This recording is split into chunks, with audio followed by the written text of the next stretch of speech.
Ay, ay, ay, ay.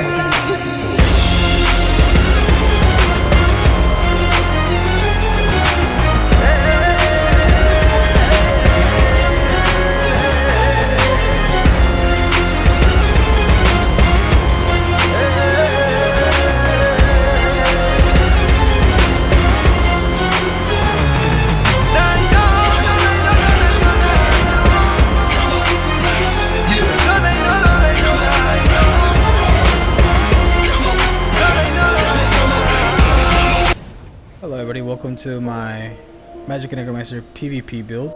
So full disclaimer, this was theory crafted in no one else's Discord, and I merely adopted a few things and changed it here and there. So I'll put a link in the description below, so feel free to check it out. Alright, so another disclaimer, this is a heavy attack build, so our recoveries and our weapon and spell damage aren't going to be crazy high, but that's not really where our damage comes from. And since we're heavy attacking all the time, we don't really need a fuck ton of recoveries, since we just, zap, bam, and we're done. So the resistances aren't too high, but let me buff up. So fully buffed, we got 24k and 20k. The reason, well, 18k, it should be 20k, but I am running 5 light instead of 3 heavies. 3 heavies, 4 light, because that's not what I want to do. Always is 3 heavies, 4 light change next patch when you have a 10% damage reduction. So that 10%, right, it's huge. It's huge. So you want 5 light to counteract that. Now for foods, we're running Bloody Mara. You could run Sugar Skulls. And for potions, immovable crate pots. It doesn't get any better than this. You could run Magicka with this build, but if that's the case, I recommend you keep the immovable pots, but you take out the major profits. You put in whatever the fuck you want there. So sets Maelstrom, infused lightning staff. So the reason why it's infused is something that I'll explain in just a little bit. For the back part, the infiltrator, I think it's just a personal preference.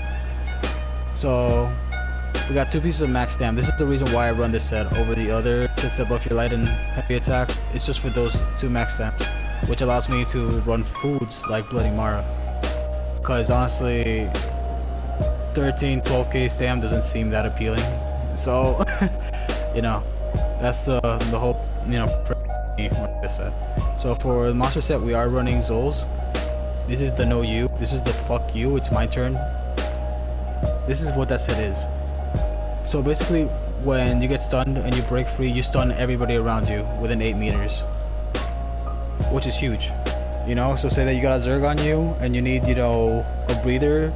You need give me some fucking space. This is the set for that, because it allows you to just make them your bitch, or allows you to run away. Whatever you want to do, I don't judge. And it gives you weapon and spell damage, which is also nice. Which means you hit hard, you get more heals. So it's a perfect set, both defensive and offensive. So this 5-piece right here, you can run whatever you want. I just prefer Diamond's Victory strictly because Blast Bones buffs both the range that you're at, so you get both these effects. So you get 422 weapon and spell damage, to everything. And normally you would run, like I said before, 3 heavies. Like I'm running 2 heavies. This should be a heavy, and you want these all reinforced. The other lights you should honestly run whatever you want in terms of traits these days, but I prefer Infant because Nightblades do exist, unfortunately. So that's why I prefer Infant. It should be also Infant since I'm running it light there, but RNG transmutes takes a bit. So for the jewelries, running all infused, big heals, big damage, spell damage enchantments, again big heals, big damage. You could run bloodthirsties also, or really whatever you want in the traits. It's just big heals, big damage. So I gotta say that. So for the skills, front bar, we're running LE Drain, Major Breach. That's right. So when you proc the concussed status effect, which also procs minor vulnerability. Fun fact. I'm pretty sure you knew that if you're watching this. So anyways, the off balance, right? It's infused so that I can proc that. So you light attack and then drop your your wall of elements. The off balance. The thing about off balance is that heavy attack damage by 70%. Your heavy and light attacks, mind you, and that's a lot. Which is why I run Empowering Grasp. You also get empowered from degen, but that's not really why it's there. It's there for the major sorcery. But Empowering Grasp is there for that empower and to boost, your Spirit Mender, which is just, why wouldn't you run this? It is clunky, I'm not gonna lie, it is hard to use, but the trick is just not to try to land this on anything, because trust me, like 20%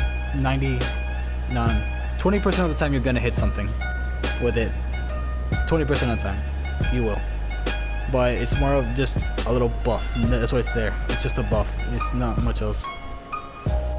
So, I think we all know it. So, braided tether, you could run Mortal Coil. It's up to you, personal preference. I like braided tether because it looks cooler. Now beckoning. This one is not so much a personal preference, but you can run the other morph. The reason why I like this one is because it allows me to make Nightblades or Sorks my bitch for a little bit. I mean, since macro does lack and execute, chances are that you won't really kill them like that.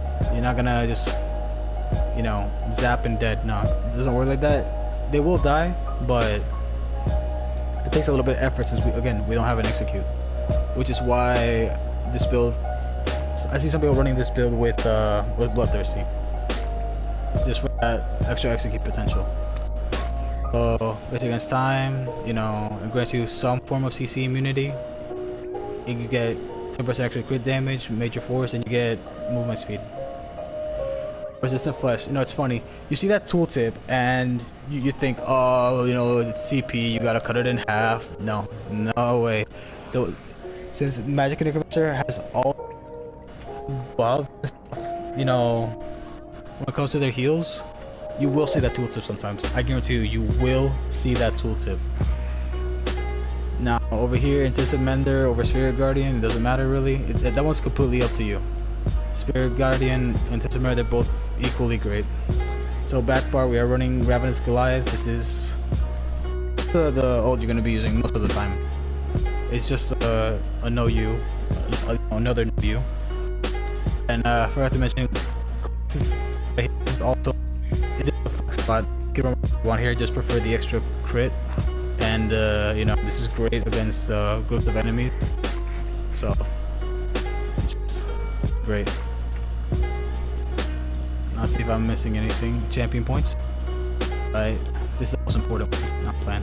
So, over here, we're running 50 to max 50 by R. 15 to do this rebuff. Single target attacks hit pretty hard.